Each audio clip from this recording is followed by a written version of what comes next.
Hello students, welcome to my chemistry class. Hope you are doing great. And today I would like to share you the most important topic of the quality assurance and quality control, that is impurities and sources of impurities in pharmaceutical substances. Fine. Students, जैसा कि मैंने आपको quality assurance and quality control के notes already Google class में provide किए हैं, तो rest of the part is sources of impurities in pharmaceuticals, वो मैं आज आपको बताने वाली हूँ। तो स्टार्ट करते हैं। Impurities, first of all we should know about what is the impurities. Basically impurities होती क्या है? इम्प्योरिटीज वो सब्सटेंसेस होती हैं, या फिर हम कह सकते हैं कि इम्प्योरिटीज वो फॉरेन पार्टिकल्स होते हैं जो कि हमारे किसी भी ड्रग, सब्सटेंसेस या फार्मास्यूटिकल प्रोडक्ट की प्योरिटी को डिफेक्ट करती हैं, या फिर डायरेक्टली एंड इनडायरेक्टली उसको इफेक्ट करती हैं। फाइन। तो हम इसको डिफाइन कर सकते हैं। Impurities are defined as a foreign particle present that affects the purity of a substances. Okay. Usually क्या होता है कि जो भी इम्प्योरिटीज़ हैं वो हमारे फार्मास्यूटिकल प्रोडक्ट पे किस तरह से इफेक्ट करती हैं, अब हम वो देखेंगे। जैसे कोई भी फॉरेन पार्टिकल अगर हमारे किसी भी ड्रग सब्सटेंसेस में प्रेजेंट होता है, तो एग्जाम्पल के तौर पे लेड, आर्सेनिक या हैवी मेटल्स। आपको याद होगा मैंने लैब में आपको कुछ टेस्ट करवाए थे, limit test of arsenic, limit test of chloride.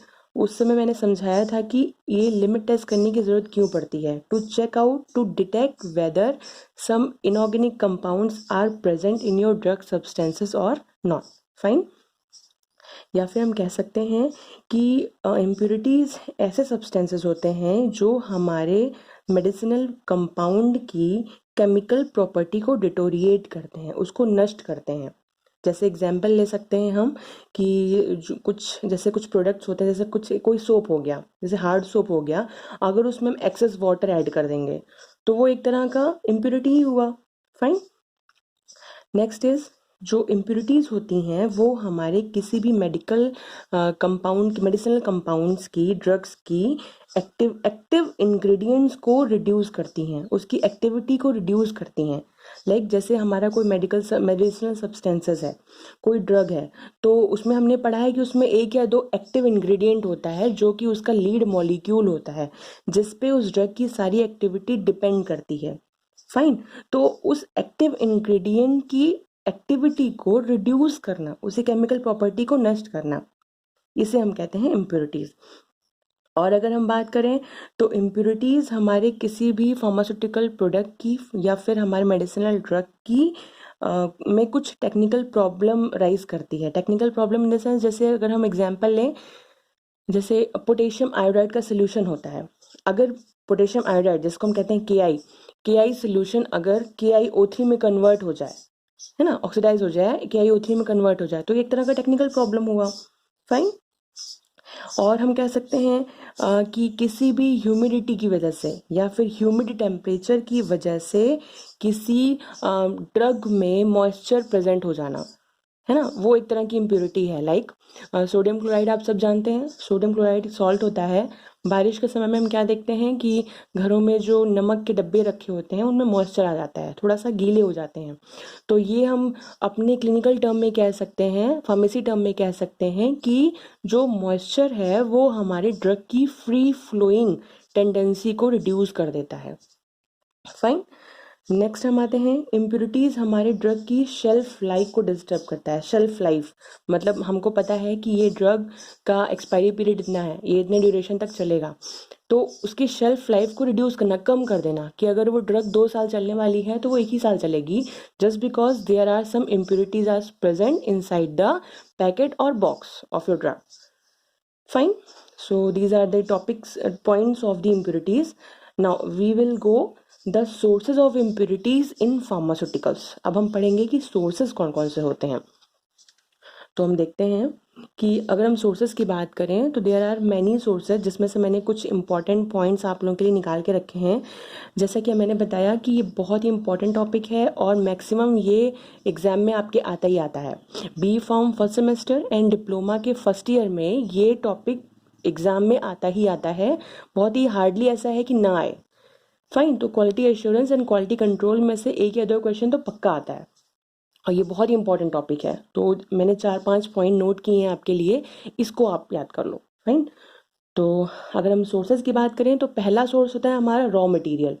Raw material जैसा कि मैंने क्लास में बताया था, रॉ मीन्स जैसे कोई हम ड्रग बनाने वाले हैं, कोई ड्रग सिंथेसाइज करने जा रहे हैं, तो उसका एक रॉ पार्ट लेते हैं ना, कि हमने स्टार्ट, जैसे हम एग्जाम्पल लें, जैसे रोटी बनाना है तो उसका रॉ मटेरियल क्या है, गेहूँ। गेहूँ हमने निकाला, ठीक, उसको जो है पीसा, फिर उससे रोटी बनाई, तो एक एग्जाम्पल हुआ। उसी तरह से कोई भी ड्रग बनाना होता है तो उसके लिए हमें रॉ मटेरियल चाहिए होता है। रॉ, जैसे हम बात करें हर्बल ड्रग्स की, ठीक, तो अगर हर्बल ड्रग में मान लो हमने नीम लिया, है ना, तुलसी लिया, तो वो उसकी जो लीव्स हैं उसमें एक्टिव इंग्रेडिएंट प्रेजेंट हैं, तो वो एक तरह का रॉ मटेरियल है। अब हम उसको जो है एक्सट्रैक्ट करेंगे, उसको प्यूरिफाई करेंगे, है ना, तो रॉ मटेरियल इसी को कहते हैं, जो स्टार्टिंग मटेरियल होता है। अगर किसी रीजन से रॉ मटेरियल में कोई इम्प्योरिटी प्रेजेंट है, या फिर उस रॉ मटेरियल से हमने एक्टिव इंग्रेडिएंट को एक्सट्रैक्ट नहीं किया, या फिर कुछ इम्प्योरिटीज़ के साथ में लेके आए, तो जो हमारा फाइनल प्रोडक्ट होगा उसमें इम्प्योरिटी पक्का आएगी। ठीक है, तो एक हमारा फैक्टर हो गया रॉ मटेरियल, जो कि इम्प्योरिटी कॉज करने में कैपेबल है कहीं ना कहीं से। फाइन, सेकंड अगर हम बात करें तो प्रोसेस कंट्रोल या फिर मेथड। प्रोसेस कंट्रोल बेसिकली क्या होता है कि जब हम कोई ड्रग बनाते हैं, सिंथेसाइज करते हैं, तो उनके कुछ स्टेप्स होते हैं। जैसे हम आपने पढ़ा होगा, जैसे आप टैबलेट बना रहे हो, टैबलेट कैप्सूल कुछ बना रहे हो, जब मान लो टैबलेट बना रहे हो, तो उसके लिए हम क्या करेंगे कि पहले ड्रग लेंगे, उसको नीड करेंगे, ग्रेनुलेशन करेंगे, ठीक है, और सीविंग करेंगे। तो ये सब क्या होता है, उनके स्टेप्स होते हैं। ठीक, अगर इन स्टेप्स को हम प्रॉपर फॉलो ना करें, ठीक, स्टेप्स को प्रॉपर फॉलो ना करें, या फिर आगे पीछे करें, या फिर उसमें कुछ इम्प्योरिटीज किसी रीजन से आ जाए, जैसे हमने उसमें कोई रिएजेंट ऐड किया, है ना। कई बार क्या होता है कि किसी भी सिंथेसिस के दौरान हम कुछ रिएजेंट यूज करते हैं, अगर वो रिएजेंट पूरी तरह से वर्क करने के बाद उनको हमने एक्सट्रैक्ट नहीं किया, तो वो कुछ इम्प्योरिटीज छोड़ के जाते हैं। ठीक, या फिर अगर कोई हम सॉल्वेंट यूज कर रहे हैं, सॉल्वेंट और व्हीकल, व्हीकल बेसिकली सॉल्वेंट ही होता है, कुछ सॉल्वेंट हम यूज कर रहे हैं जो कि अपना फंक्शन परफॉर्म करने के बाद अपना कुछ रेसिड्यू छोड़ के गया, वो भी एक तरह की इम्प्योरिटी उसमें कॉज करता है। नेक्स्ट, इक्विपमेंट, जो इक्विपमेंट हमने यूज किया वो क्लीन नहीं था, उसको हमने स्टरलाइज नहीं किया था, ये भी इम्प्योरिटीज पैदा करने के रीजंस हैं। या फिर कई बार क्या होता है कि केमिकल सिंथेसिस के दौरान कुछ इंटरमीडिएट्स रह जाते हैं, और अगर इन इंटरमीडिएट्स को अगर हम फाइनल कंपाउंड में नहीं चेंज कर पाए, या फिर सिंथेसिस के दौरान ये इंटरमीडिएट्स अपने फाइनल कंपाउंड में कन्वर्ट नहीं हो पाए, तो वो एज ए इम्प्योरिटी उसमें शेष रह जाते हैं। फाइन, ये होती हैं कुछ रीजंस जो कि प्रोसेस कंट्रोल के दौरान इम्प्योरिटीज छोड़ के जाती हैं। एंड लास्ट हम कह सकते हैं केमिकल मेथड के थ्रू कुछ इनऑर्गेनिक कंपाउंड उसमें रह जाते हैं, इनऑर्गेनिक एलिमेंट लाइक आर्सेनिक हो गया आपका, कॉपर हो गया आपका, क्लोराइड हो गया, तो ये एक तरह की उसमें इम्प्योरिटी छोड़ के जाते हैं, जिसके लिए हम लोगों ने, याद करो, लिमिट टेस्ट किया था। ओके, सो एक फैक्टर हो गया प्रोसेस कंट्रोल। नेक्स्ट अगर हम बात करें फैक्टर की, तो नेक्स्ट आता है कंडीशन ऑफ स्टोरेज, या स्टोरेज कंडीशन कह सकते हैं। स्टोरेज कंडीशन क्या होता है, आप लोगों को याद होगा मैंने बताया था कि कोई भी ड्रग जब भी हम उसको बनाते हैं, सिंथेसाइज करते हैं, देन उसके बाद सिंथेसिस करने के बाद प्यूरिफाई करते हैं, एंड प्यूरिफाई करने के बाद उसका स्टोरेज बहुत इंपॉर्टेंट है।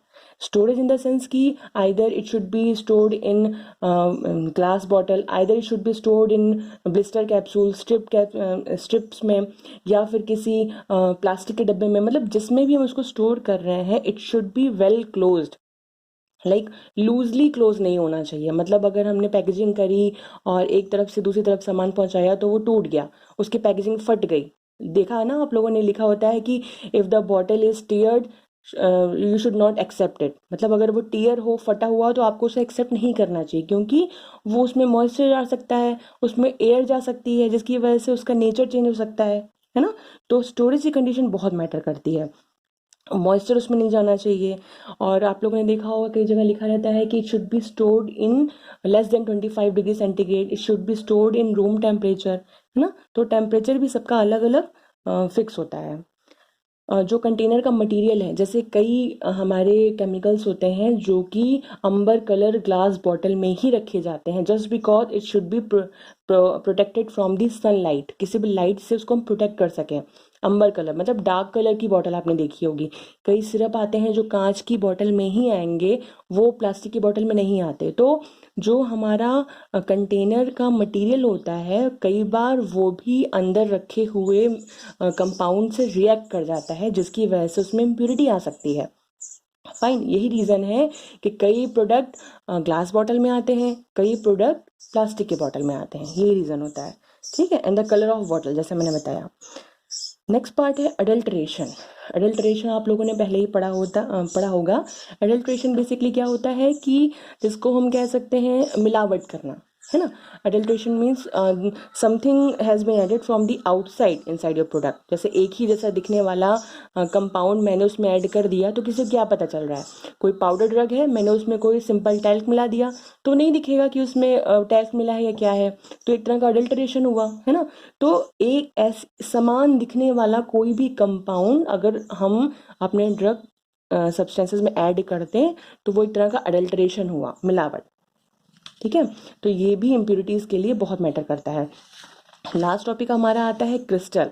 क्रिस्टल मतलब क्रिस्टल हम कह सकते हैं जो हमारा ड्रग है, ड्रग का जो मॉलिक्यूल है उसका फॉर्म कैसा है, मतलब क्या वो एमॉर्फस है, क्रिस्टलाइन है, क्या है। कई बार क्या होता है हमारे ड्रग सब्सटेंसेस में क्रिस्टल फॉर्म ज़्यादा यूज़ होता है। क्रिस्टल जैसे आप लोगों ने देखा होगा हेक्सागोनल होता है, ऑक्टाहेड्रल होता है ना। तो ये क्रिस्टल का ये तो शेप हुआ। अगर हम इस क्रिस्टल के नेचर को ही चेंज कर दें, उसकी प्रॉपर्टी को चेंज कर दें, तो ऑब्वियसली जो हमारा ड्रग बनने वाला है उसकी प्रॉपर्टी चेंज हो जाएगी, है ना। तो जो हमारा क्रिस्टल मॉलिक्यूल है उसकी प्रॉपर्टी अगर चेंज हो गई तो हमारे ड्रग में इम्प्योरिटी पैदा हो जाएगी। फाइन, तो पांचवा पार्ट हमारा क्रिस्टल, तो याद कर लो बच्चों। पहला पार्ट हमारा है सोर्सेज ऑफ इम्प्योरिटीज में, that is raw material. Second is process control, third is condition of storage, fourth is adulteration, and fifth is your fifth is crystal. Okay, so these are all about today's session, that is impurities present in pharmaceutical substances. Okay, thank you so much.